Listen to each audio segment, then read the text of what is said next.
in this time of Corona, there is a lot more demand for doctors to selflessly work for the service of the community. So wishing you all a very happy Doctors' Day.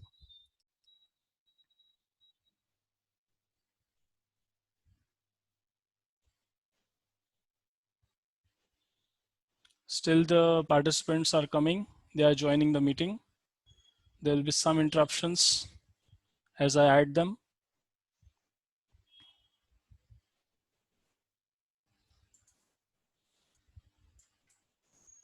Yes.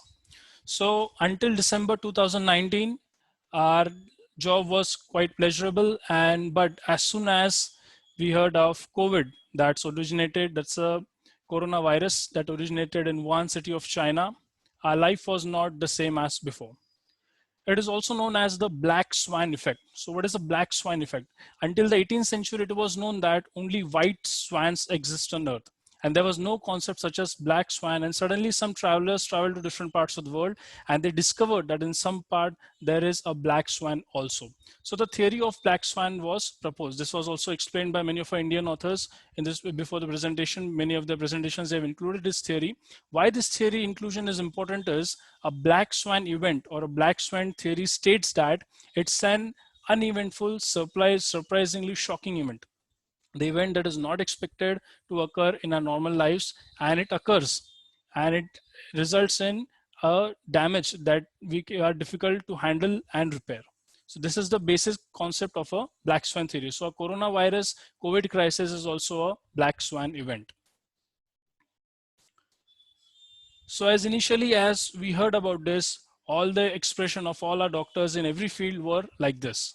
What next? What to do? How to handle the situation? Because this was the most destructing situation in a century. That is 100 years ago, this was an event that occurred. And after 100 years now, this event has occurred to us and we are in this situation and we are confronting in front of COVID.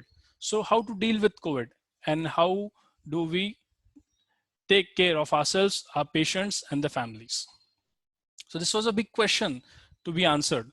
That is why the need of this webinar came out, that what should be the ideal protocol or what should follow in our day-to-day lives, in our clinical practices, so that we are safe from this COVID. So many associations and organizations all along the world came forward with their specialized protocols and with their specialized, what we say is the statements. So in endodontist, as we all know, we follow the pattern of American Association of Endodontists. So they came up with their own protocol of dental patient entering the clinic in COVID era. So dental patient entering the clinic COVID era was initial screening has to be done with a telephone or initial patient evaluation. So telephonic in telescreening is critically essential for any patient that enters in your dental clinic.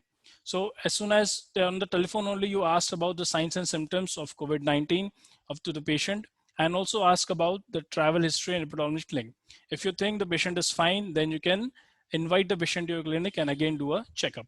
But if you suspect that there is anything involved in a COVID and there are any signs of symptoms of COVID, so then you have to basically report that patient, or you have to send the patient to a medical center facility, government quarantine center, hospitals, where these kind of patients are taken good care of.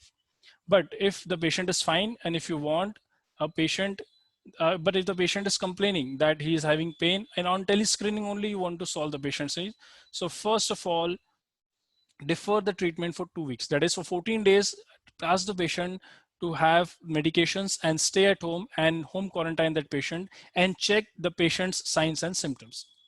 Close follow-up using telephonic or video conferencing should be done every week. So for 2 weeks, you have to keep it. Again, if the patient says, no, I have acute pain or swelling, the pharmacological management involves in administering of antibiotics and analgesics.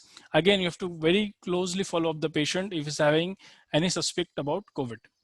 And in emergency, if there is an emergency, if the pain and swelling are not subsided by this antibiotics and analgesics, then only you have to perform the dental treatment. But strictly what American Association of Endodontists have recommended is to perform dental procedure treatment in negative pressure room, airborne infection isolation rooms. So if you have that facility only, then only start treating that patient.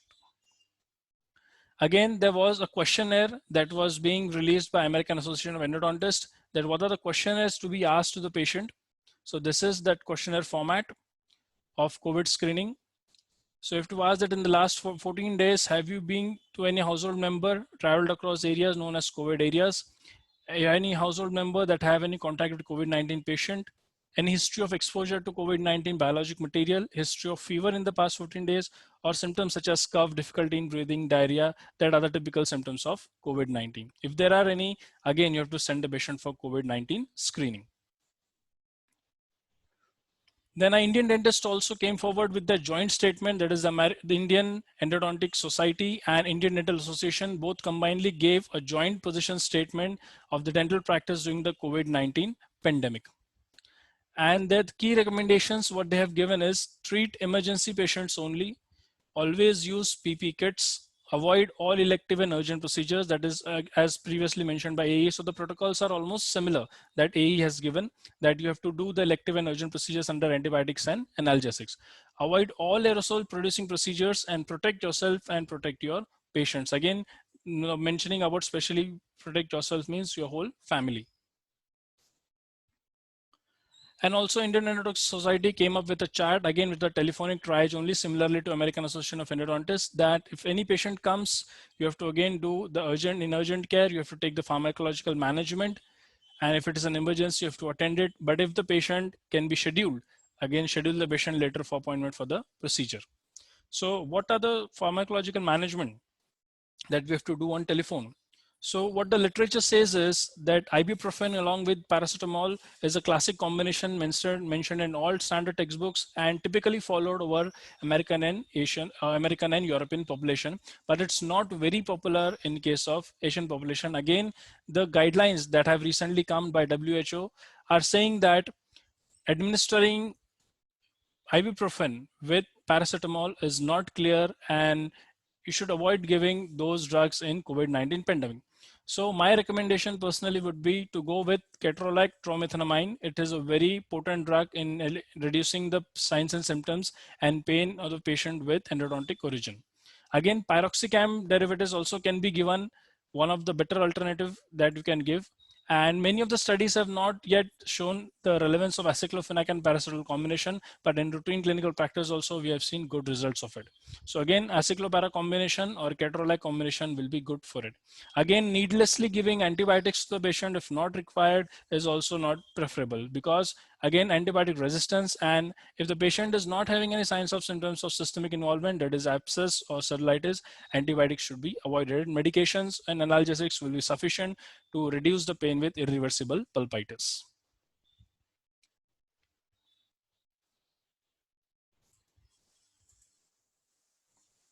The next step comes is of COVID screening questionnaire. We've already seen the questionnaire. What are the questions to be asked regarding the geographical location, history of exposure, and any temperature, fever, or respiratory symptoms. So on the basis of that, you categorize the patient as high risk or low risk.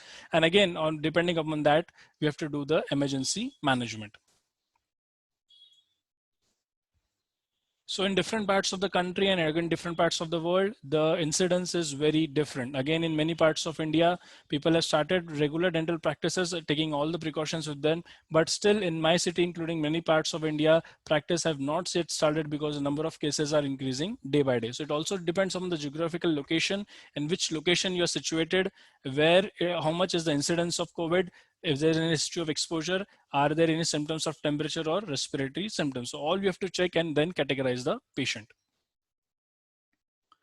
Again, recommendations have come. Members are again joining in. Let me add them. Yes.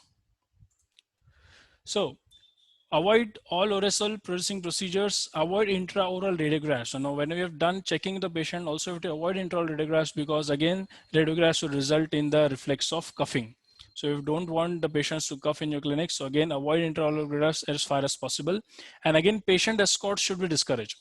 Only if it's a pedo patient or if it's only a very geriatric patient of higher age, then only an escort is advisable to come along with the clinic. Otherwise, the patient should come alone to the clinic, because again, more number of people, that means more chances of spreading of COVID.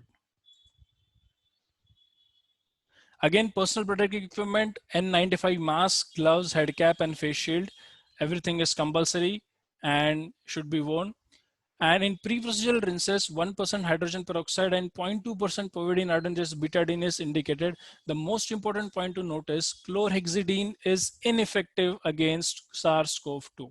We all have been giving our patients chlorhexidine mouthwash in routine dental practice to reduce the bacterial load, but this is not effective. Chlorhexidine gluconate is not effective against SARS-CoV-2. So in this case, we'll have to give 1% hydrogen peroxide or 0.2% betadine gargles for the pre-procedural mouth rinse for the patient. Next recommendation is that if at all you want to do any aerosol producing procedure, your clinic should be equipped with a negative pressure or airborne infection isolation room. If you don't have this facility, please refer that patient to a nearby clinic or a hospital where this facility is made available, but please don't try a heroic attempt, because this heroic attempt can lead to you and your family with infections. Again, next is the disinfection protocols of the settings. So two main important disinfections, that is isopropyl alcohol for hand rubbing and 1% sodium hypochlorite is advisable to be used for the disinfection of the surfaces. Now, why only these two have been recommended, again, we'll see in details in the further lecture. Again, the recommendations have been very strict about the PPE. You should have a triple layered surgical mask, or you should use N95 mask, that is particulate respirators. And again, if available, FFP3 standard mask should be ideally used during your treatment of COVID patient. Also during examination also, you should have an N95 mask with you. Again, recommendations have been very strict about the sterilization and disinfections of your dental clinics. So for floor, you should be using a wet mopping technique, that is multi-bucket technique. So what is a multi-bucket technique? It involves 3 steps. You have to avoid first sweeping with a broom. You don't have to sweep with a broom. You have to just use a wet mop with warm water and detergent, or with the hospital disinfectant, that is the ideal hospital disinfectant 1% sodium hypochlorite. So in many hospitals that is used. So this should be ideally used to mop your floor. And high touch surfaces must be cleaned more frequently with detergent and disinfectant. The assistant should have one job to observe what are the surfaces that the patient and the dentist both are touching. So again, when the patient leaves the operating room, it's the work of the assistant to clean each and every surface that has been contacted. Now, again, you should have a checklist to verify that all the things are available to you in your dental setup or not. Then only you should start doing patient. Does the patient need emergency care? Are the required dental procedures non-aerosol producing there with me? Are the PPE kits available with me? Do I comply with the disinfection sterilization protocols? And where do I report a COVID-19 case if at all I have, or if there is a risk of any direct exposure? So all these questions need to be answered in your checklist. Then and then only you should start your patient. Now, as you are fearful of the patient that you can have a risk of infection of COVID-19, so is your patient. Your patient is more fearful that in this infectious stage of community spread of COVID-19, can I go for a dental treatment or not? And relieving this pain of the patient is at most important before starting any procedure. So the current situation about corona is everything is fine until you are not chosen. So you have to be very careful that you should not be the one who's chosen for this corona infection.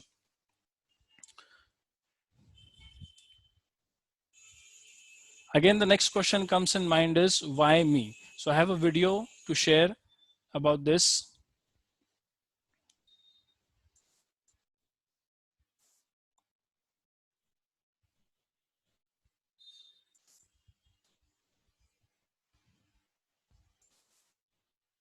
Just a second.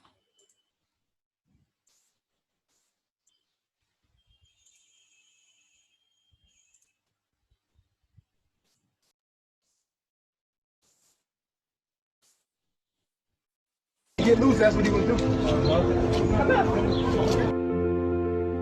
Hey, don't move, y'all. Don't move, don't move, don't move, don't move, don't move.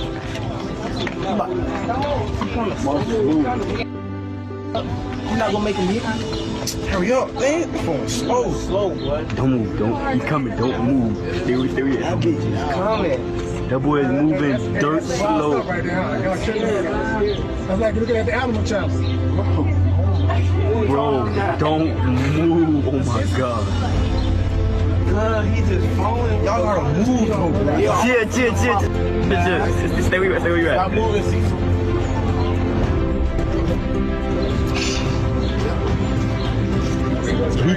He coming just slow. Glad bump. Boom. That's what they normally do. I would have been seen him. Oh man, that's a great TV show. So when he gonna do it? Look at so slow. God, so his feet moving, bro. Coming for you. Cecil, He coming towards you, don't don't move. move, Oh my dog. God. Cecil, he's on you, dog. In a house.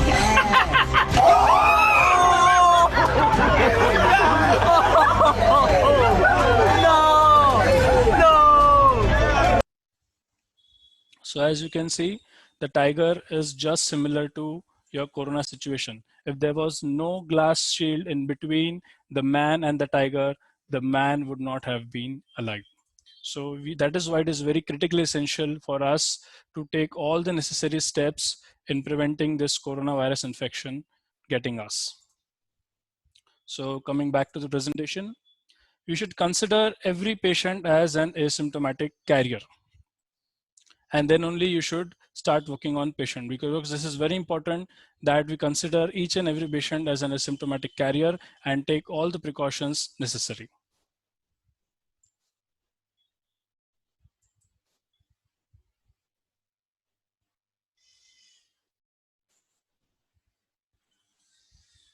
So again, well begun is half done. So you should have all your preparations done before you start the practice. Again, before the patient enters in your clinic, screening with a thermometer, that is infrared thermometer, is very essential. At this step, if you feel any fever the patient is having, send directly the patient to the physician for checkup, or to the medical center for checkup. Do not allow this patient to enter in your clinical premises. Again, this job has to be done by the assistant. Now, there are certain waiting area protocols that has been shared and prepared by Indian Dental Association. So I would like to also share some of the videos with you of the protocols.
wearing a mask because this clinic has not been visited by anybody in the last 50 days. But I would strongly recommend that everybody wears a mask no matter where they are, right? So we're going to show you exactly what operatory preps we've done just before the patient arrives. Now, obviously, the patient is coming in only with an appointment, as we've just seen in the slides before, and the patient has been indicated by the clinic that everything is ready and they can now come in so that there's no waiting time. Besides the patient, if there's anyone else who's going to enter the clinic, they will first be seeing these instructions. It says do not enter without knocking or calling the clinic. Sanitize when you walk in. This is preparing any person who's entering to know what to do. They can't just breeze in like they used to earlier. kindly maintain social distance with the staff, kindly avoid touching any surface in the clinic. So they have to be responsible for not contaminating any area because it's a sterile area from where they are entering now. Also, they have been told that please call the clinic for an appointment as we will not be able to see walk-in patients at all. So with this little instruction, which can also keep evolving over time, so let's enter the clinic and see what preparations have been done to keep the waiting room area ready for our patient. You will see is a sanitizer which has been put here so that the minute the patient or anyone else enters, they are going to be sanitizing. After this, you will see a dustbin. If they are carrying anything, they will be told to trash tissues or anything shouldn't come in. After this, you will see a kit which is ready for the patient to be wearing these personal protective equipment. The receptionist will guide the patient as to what they are supposed to be wearing. So this kit includes gloves, it includes a head cap, it includes shoe covers for the patient, as well as a disposable bag which will help us bag any of their belongings and keep it safely with them in a sterile bag. To ensure that if any contamination occurs, it's all being wiped, cleaned or disposed of. Now, I'll take you to an air purifier. If you don't have windows in this area, then at least a purifier which is medical grade can be used here to just keep the ventilation going. So as you can see now, we have a well ventilated room, but at the same time we want to make sure that anyone who enters is stopping right here.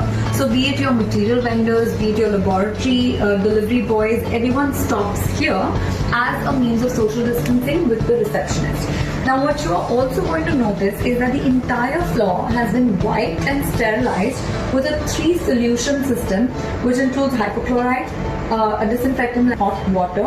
Once this is swabbed, we know that the patient is ready to come in. At this point, what you will also notice is that the entire clinic has been decluttered from any kind of marketing materials, any reading materials.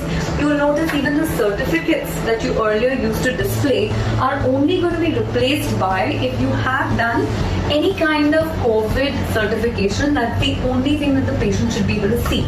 I would recommend even that can be sent to them in a soft copy instead of having it on display here.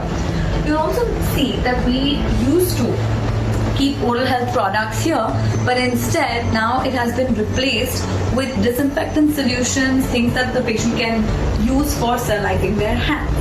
So this is our new system, and even our board has been completely devoid of any kind of materials that the patient can touch. Now the patient can actually go in.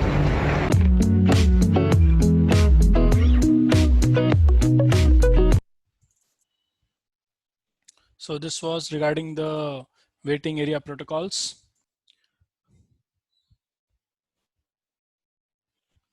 Next, we have what is the patient in waiting room.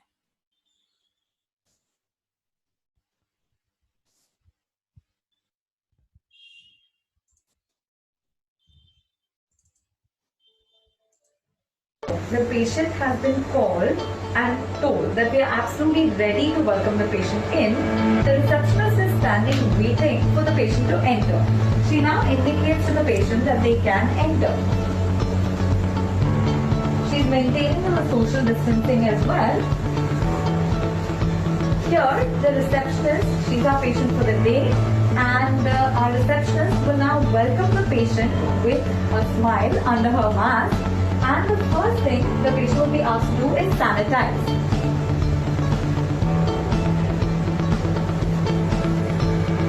Once the patient has sanitized, the mask will be given to the patient. Most patients will carry their own mask, but for those who have to make sure that's the first step that's followed here. After this, the patient now needs to be checked for temperature as well as their pulse. So this is what the next step the receptionist will do. A non-contact thermometer is used for this temperature checking, and as we know, certain patients may have already taken precautions like taking a paracetamol to reduce their temperature, but the pulse will help us decide if the patient is going to have any symptoms. After this pulse checking is done, and if the patient passes this test, we will sanitize the pulse oximeter properly before the next patient, and now the further protective equipment is given to the patient. Gloves are given. Once the patient wears these gloves, we will now ask the patient to seat themselves. The bag or any belongings that the patient is carrying must be bagged in a disposable, sterile bag. This prevents any contamination from entering the clinic. Now, the receptionist explains all the while on what to do next. So now the patient can start wearing a head cap. They could also wear shoe covers because we don't want anything to enter the clinic. And we also, as an abundant precaution, give them a surgical gown. Now this could be done in the operatory as well, but what we prefer to do is make them drape themselves here itself. And once our patient is completely ready, the next step is to give them the consent form. Has been given a consent form so that they are aware of the risks and they are declaring themselves COVID-free. At the same time, our general consent procedures must be followed. A list of the consents is shown to you in the next few slides. Once the patient has signed this, the patient can either dispose of the pen or carry it with them, and the receptionist will sterilize the writing pad and keep these in a sterile container. It's also considered a best practice to have the patient download the Arogya Setu government app for COVID status checking. We can determine which area they are from and also check their risk status with the help of this user-friendly app. If your patient doesn't have the Arogya Setu app, they can also download the IDA, the Indian Dental Association app, which also helps track the risk status as well as the patient's location. So you can use this synonymously or in addition to the Arogya Setu app. Educate your patients to download these apps before entering the clinic. Now we're ready to take the patient into the operatory. So this was regarding the patient in waiting room. Next video, what we have is the operatory turn down preparations. As you can see, we are now standing in the operatory area where the patient consultation occurs and the patient treatment occurs. This area is most important to be decluttered and disinfected properly. So as you can see, we've cleared out everything and the assistant is now preparing for receiving the patient into the operatory. Some of the most important things that we do is wrap all the critical surfaces with cling wrap. We ensure that we are also wiping and disinfecting the chair properly before the patient enters.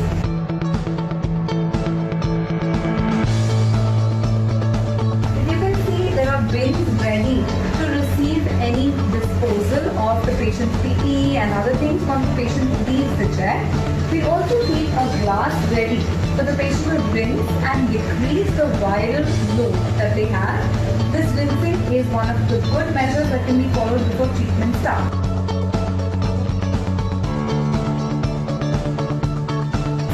We also keep a bare minimum of all sterilized things over here, and all other surfaces are also wrapped. As you can see, only level 1 procedures are being performed.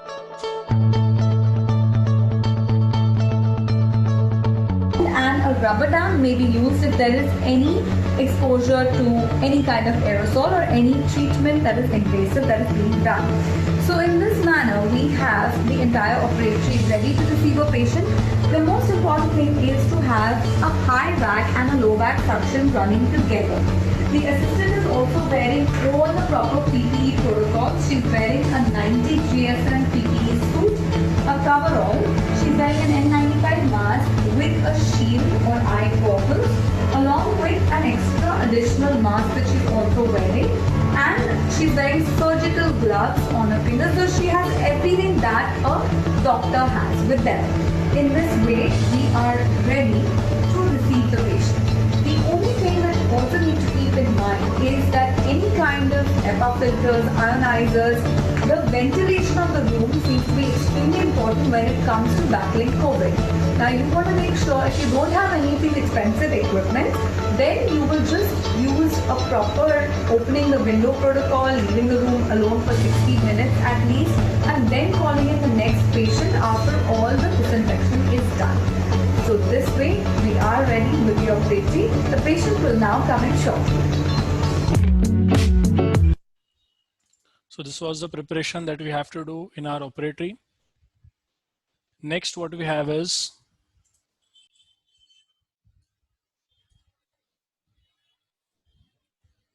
regarding cleaning of the instruments.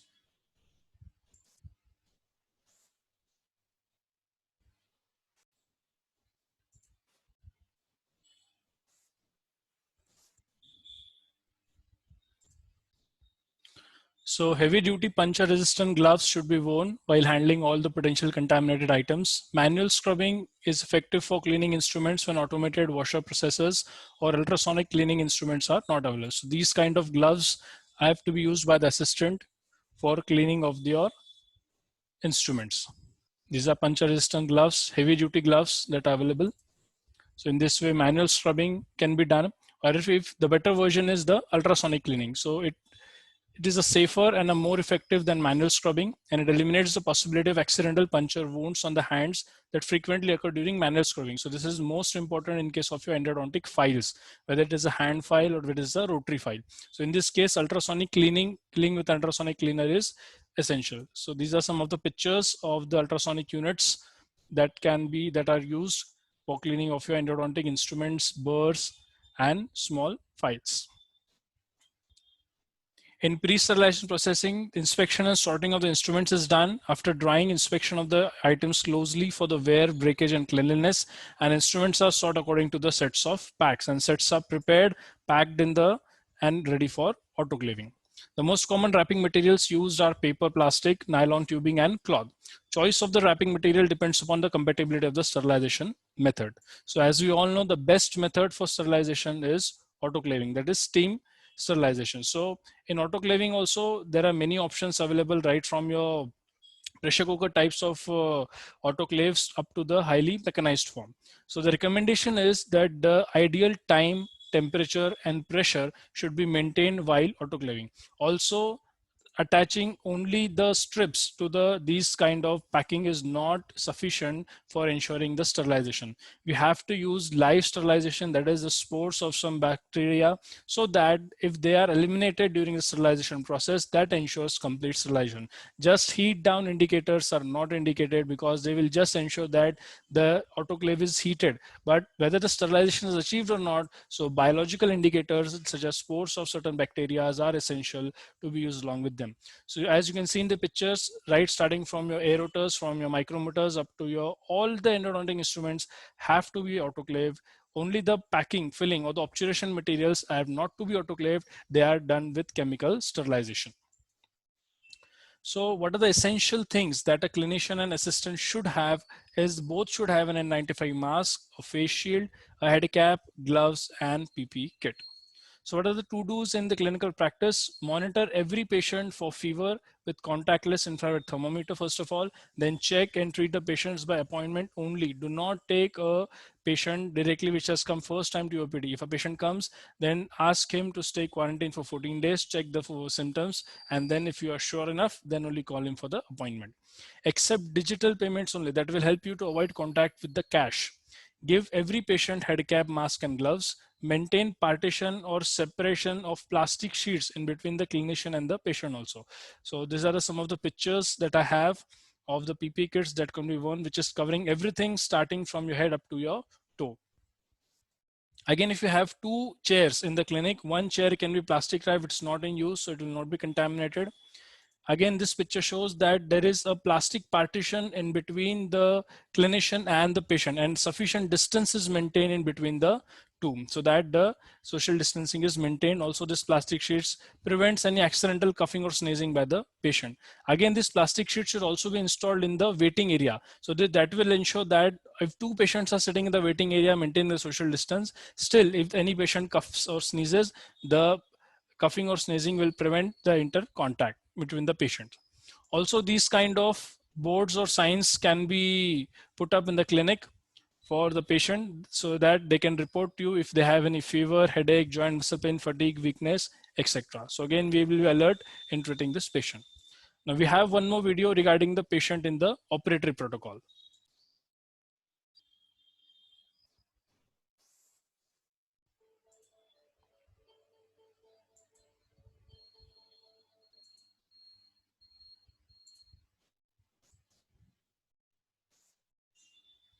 Just a minute.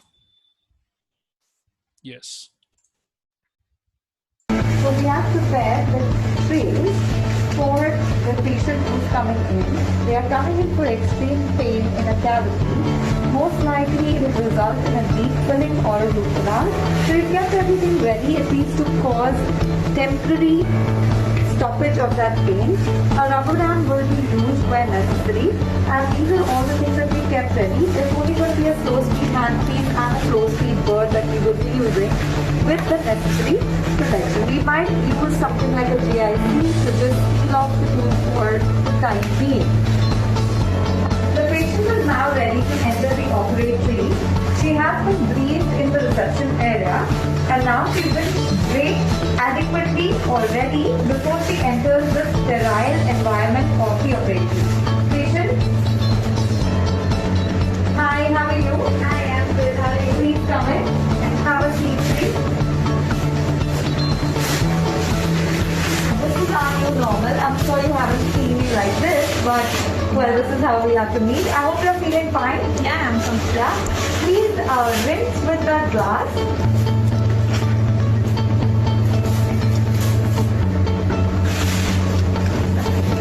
Thank you so much for cooperating with us in this entire process. How are you feeling? Better. Better to see you. Good. And as you can see, we've taken all the necessary precautions for ourselves as well as for you. And we are going to do the procedure as we mentioned to you on the video call. Nice. And if you're comfortable, we'll get started. Sure. So we start by explaining to the patient what just has happened, how the clinic has changed, and we also explain to them that we are starting basic procedures for them which are pain related, and all the procedures that are being done will be done under complete low speed. There will be no aerosol procedures done.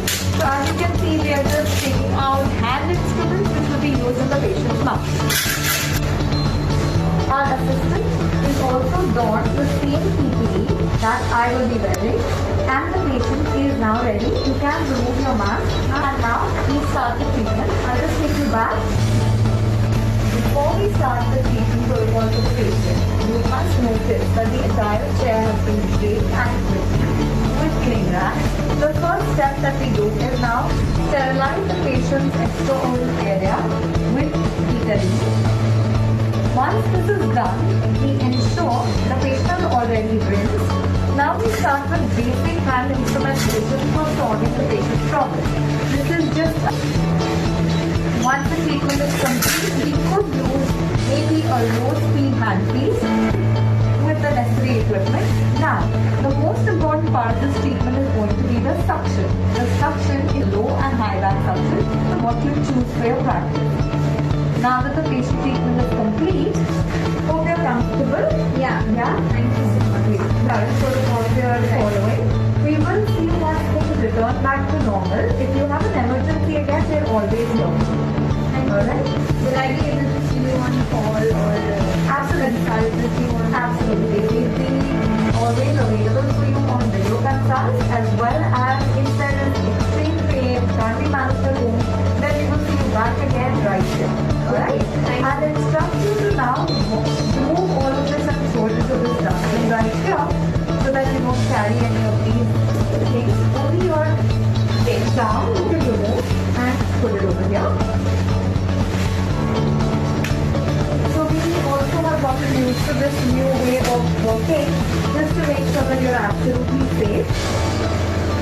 we are taking very few patients, only with emergency. So that's right, absolutely. So now we will step away and we will welcome you back at this session. You can collect your belongings, right? Okay, thank you. See you again. Sure.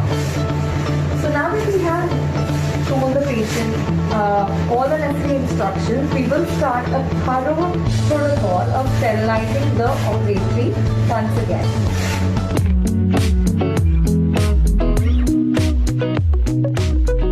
So this was regarding the operatory, how the patient will enter into your operatory and will start the treatment. Coming back to the presentation.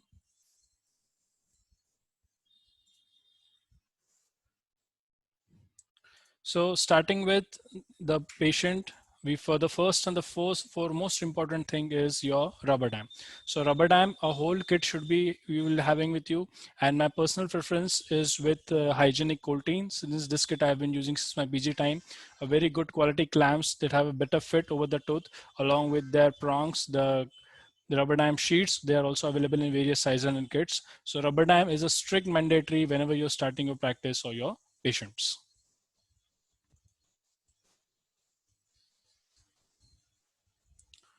Then again, burrs, we all have been using the money burrs, but again, some America's new burrs have come, such as new diamond. There again, the diamond exposure is 20% more, the cutting is fast. And again, I recommend all these things to be used as disposable, that is single use and throw, so as to avoid cross contamination. And if at all you want to use a double, then again, you have to do proper autoclaving. So again, you can use this burst. Again, a big Navex locator, Novapex N31 also can be used. And the patient also disinfecting the Navex locator with your isopropyl alcohol is recommended, because the sodium hypochlorite will be corrosive. So again, alcohol disinfection is recommended for apex locators and endomotors. Again, the new gold standard in rotary instrumentation is your H file, earlier known as Flexicon. So it has a good strength and flexibility. No bounce back. Then it has incredible strength. It is more compatible. My personal preference that I use nowadays is X7 series, starting from 17.4% in very severely curved and narrow canals, followed by increasing numbers at 24%, 25.4% up till 25.6%, depending upon the canal width. So this is the complete range. So there's also a good glide path file available with the H file that has progressive taper, diameter of again 17, triangular cross section, good cutting efficiency, 8 times stronger than your Pro Glider. Again, they have one more that is known as your SX Edge SX. It is 4 times more stronger than your SX Gold of Pro Taper. So this is a new gold standard in your rotary instrumentation. Now we'll have one short video regarding what are the protocols that are followed in different parts of the world. Like in India, what we have protocols we have seen just now, we'll also see what are the protocols that are being followed in different parts of this world. So first we'll see of Europe, what are the protocols being followed in Europe. That is in Barcelona, Spain.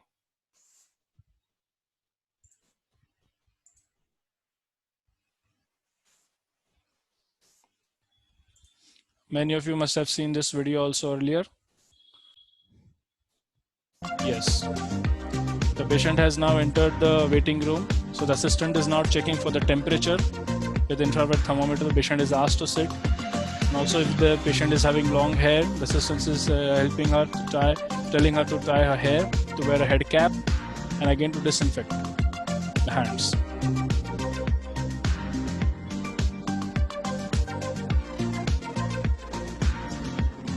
Disinfection of the shoes before wearing the shoe cover.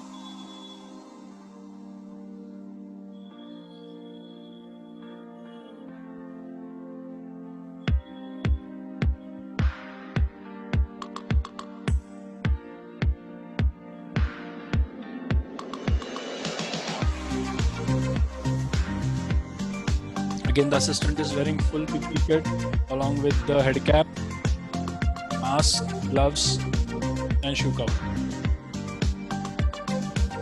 The moment the patient sits on the chair, she is asked to do a pre-procedural rinse either with 1% hydrogen peroxide or 0.2% of betadine, that is povidone iodine. Again, proper draping of the patient. Ideally, full draping is recommended. Both the suctions are being on, saliva ejector and high volume suction. Virtually no contact with the patient.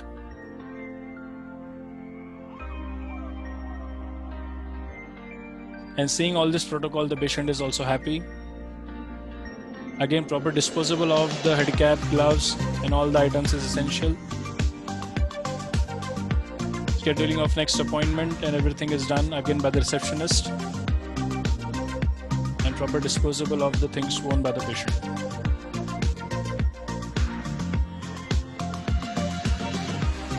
Again, after the patient is gone, proper disposable of everything, and PP kit is again disinfected. Ideally, it should be one patient per kit only, and similar thing is done with the assistant also. Again, the assistant is now disinfecting all the surfaces of the chair with 1% sodium hypochlorite solution.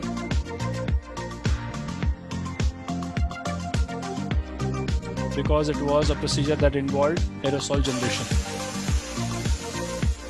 Again, the entire area is being disinfected, entire operatory area. Also the waiting area.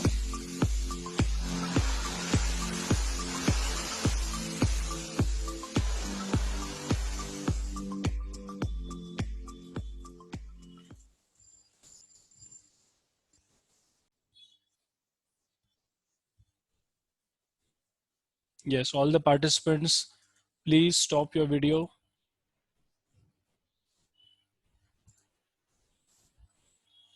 So again, we'll move to the presentation now. Yes.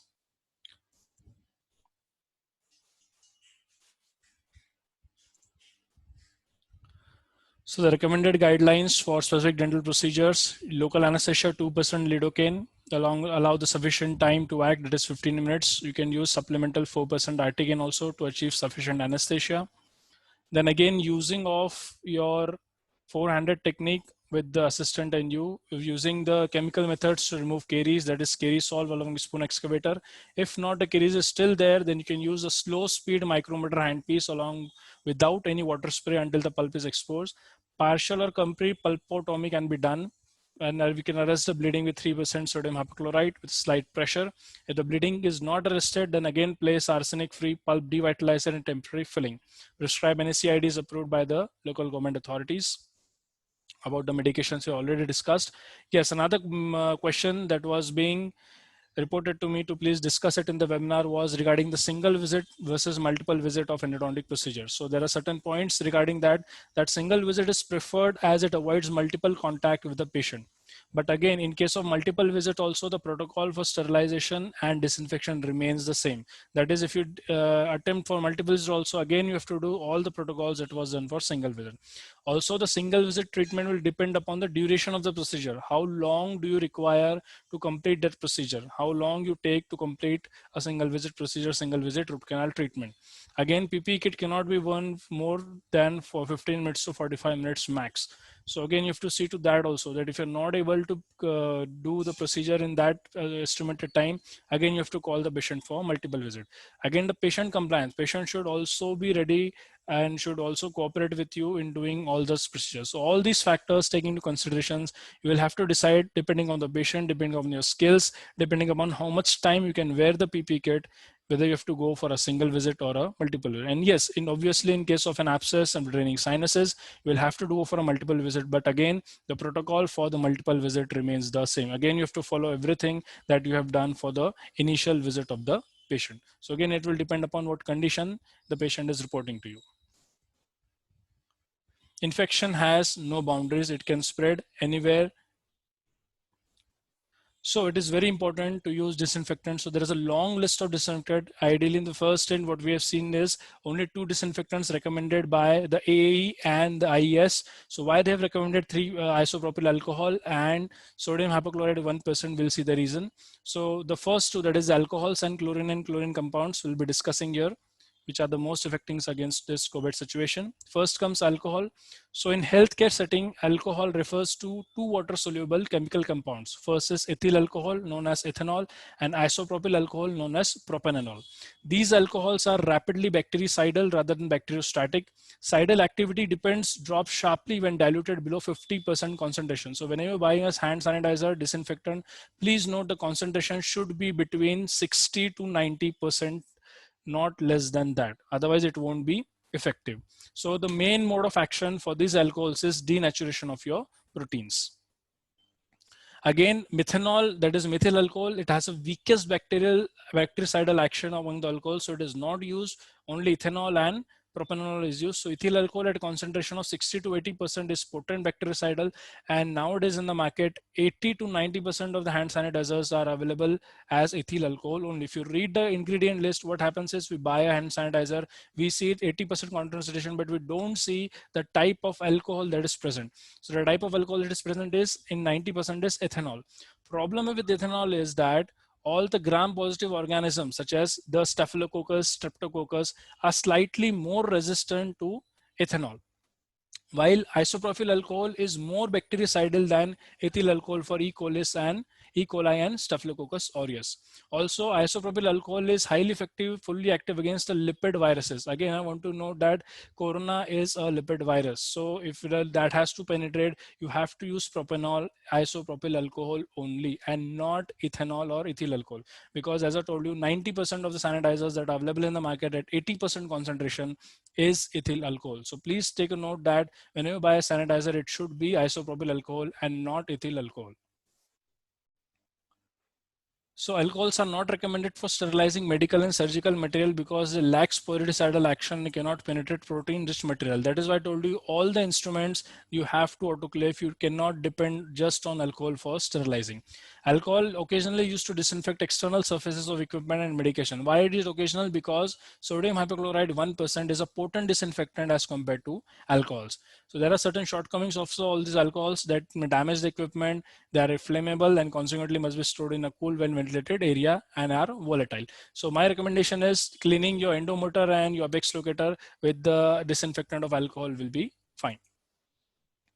Next is the chlorine and chlorine compounds, in which mainly in a liquid form available is sodium hypochlorite, which is a universal disinfectant in 1% of concentration. The solid form available is calcium hypochlorite. So 5.25 to 6.15% is usually called as household bleach. Microbicidal activity of chlorine is attributed largely to the undissociated hypochlorous acid. So this is the main acid that is responsible for the activity. And there are many modes of action like oxidation of enzymes, ring chlorination, intercellular contents, which makes it ideal for your disinfection. Obviously, there are certain disadvantages to it, that it can cause your tissue irritation. It has corrosiveness to metals in high concentration, inactivation of organic matter. Again, bleaching of clothes or fabrics. Many times while doing root canals, you must have noticed if a spray of hypochlorite is fall on your clothes, it gets bleached. So this is a discoloring property of hypochlorite. Release of toxic chlorine gas when mixed with ammonia or acid. So again, these kind of protocols are been following worldwide. That is, you have to use a no-touch hand wash system. Wherever you're using a hand wash, the patient or the assistant or the clinician should have virtually no contact with the system being used. It should be no touch. It should be automatically dispensing. And similarly goes with your hand sanitizer. The hand sanitizer bottle should be placed in such a way that only with the foot control, the sanitizer will come to your hand and there is no virtual contact with the hand sanitizer bottle. Again, one of the most important problem that comes with your wearing of your protective eyewear is fogging. So how to prevent that fogging? So I have a short video regarding this. It's a very common video that we all can incorporate in our practice so that whatever, if you have a problem of fogging, that will be avoided.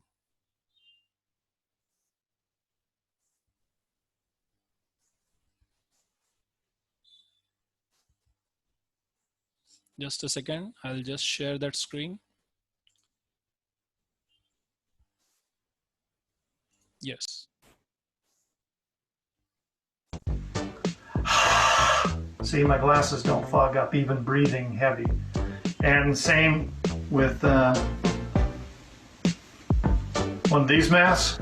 So it's so simple, you're not going to believe how easy it is. You simply grab a tissue.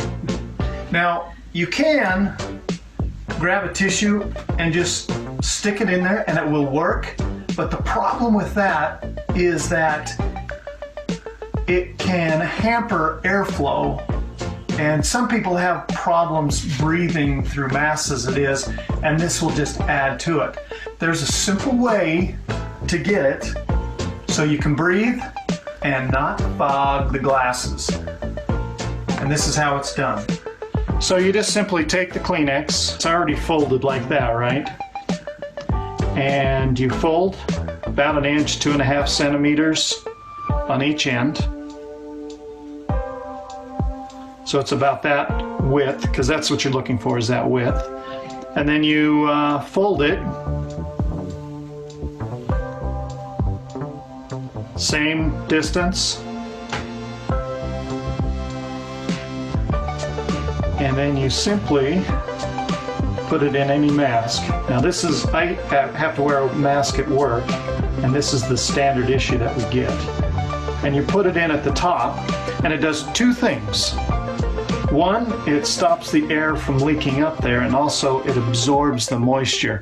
And this totally stops the fogging up of glasses, and it's just a simple Kleenex. And it also works on these, I prefer these masks. You can simply put it up there. Simply put it in the top. See, my glasses don't fog up, even breathing heavy. And same with one of these masks. Just put it on the top.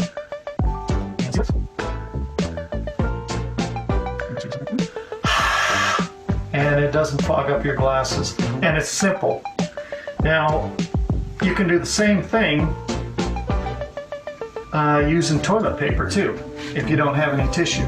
And this is 4 squares, and depending, how thick your toilet paper is. But I just do about 1/3. I'm just trying to get that distance there. And same thing, roll it.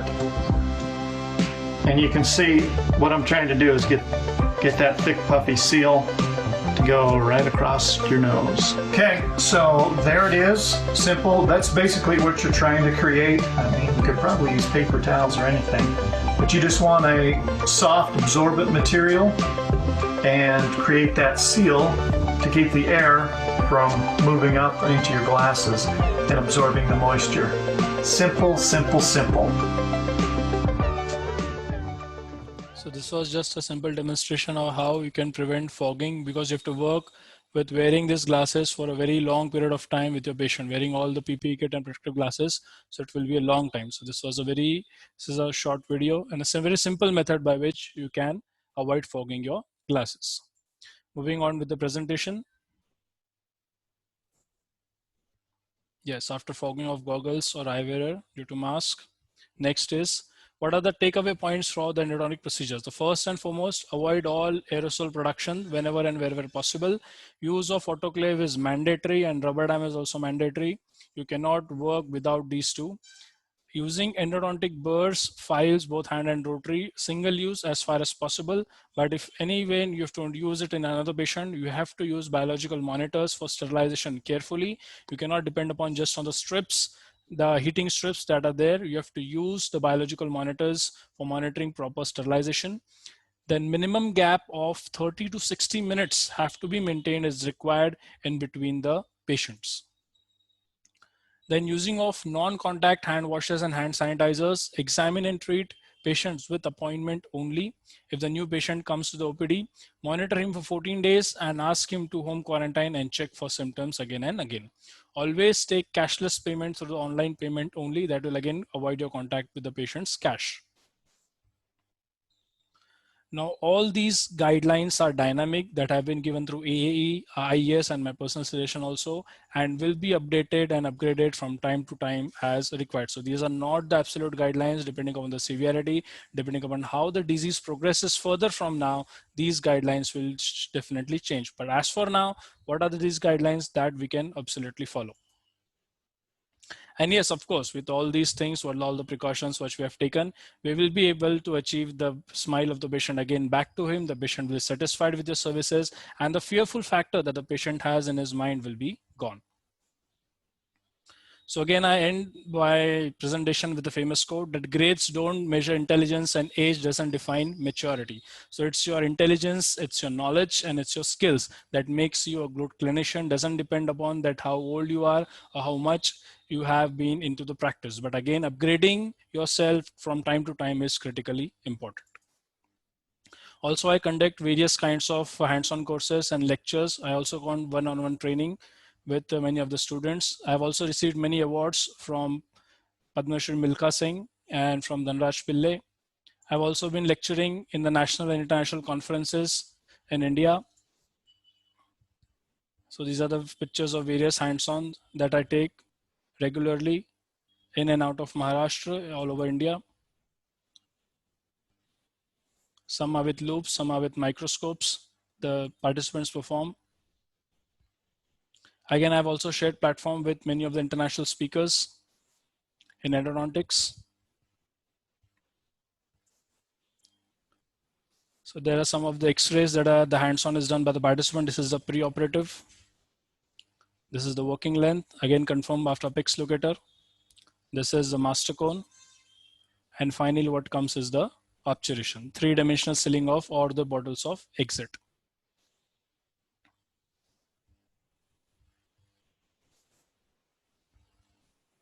Again, this was a one-on-one training that was conducted in my center.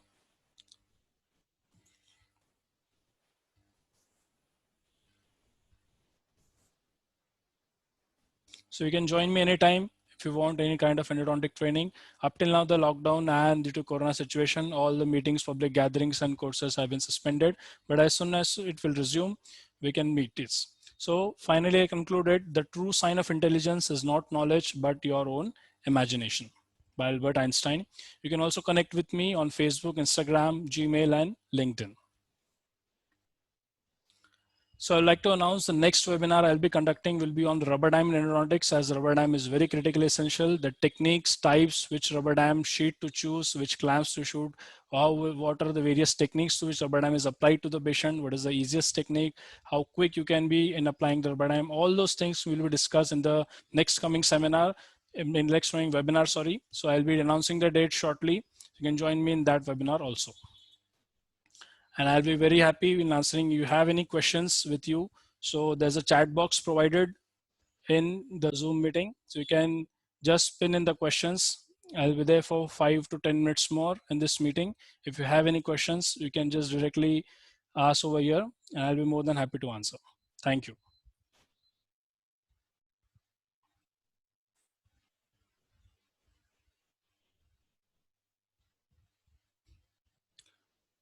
I hope the audio and video was clear to everyone. Yes, the questions are coming. Role of UV light in sterilization. Yes, UV light can be used in sterilization also. The negative suction as negative pressure also can be used, but instead of investing in, if you have, yes, you can obviously invest it and on the very first day of in UV light. But again, if you don't have UV light, again, what is the recommended protocol is 30 to 60 minutes of a gap in between the two patients. And again, proper ventilation, allowing proper ventilation in between the patient is critically essential. That will reduce the viral load. Again, one theory of USA has stated that a minimal gap of 30 minutes is recommended because that allows all the aerosol and droplets to settle down. So again, that can be used, but yes, obviously UV light and the negative pressure is again a better alternative to this one. So if you have, you can invest it. It's a great option to do. Thank you all for your comments that are coming.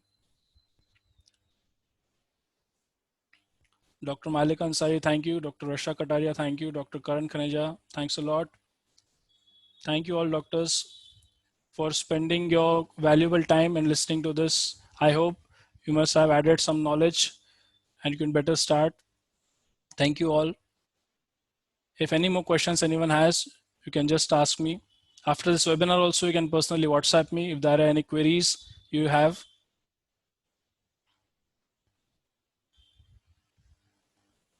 Thank you, ma'am.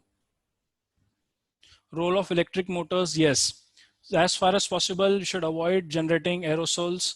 And the more we use micromotors, electric motors, that is what is recommended. So that the minimum, if the patient is having extreme pain, you want to do an emergency root canal opening. So yes, you should go prefer with a micromotor instead of an aerotor, because a micromotor is what is electric driven, and that will help in reducing the aerosol or contamination of that aerosol within your clinically operated room. So yes, electric motors are preferred. One is questions coming from Dr. Ruchika: how frequently fumigation to be done? Fumigation can be done at the end of the day. You don't have to do fumigation after every patient. Just after you have finished everything and you are now shutting down your clinic, you can just go on to the fumigation process. You can just on your fumigator and you can proceed further with the fumigation. So that after a certain period of time, the fumigation will, after 1 hour or half an hour, it will end. And again, everything will be settled down in the morning. So in the next day, when you visit your clinic, all the fumigators and all the droplets will settle down, ventilation will be proper, and then you can start with the patient. So every day when you shut your clinic, after you have finished all your patients done, fumigation can be done.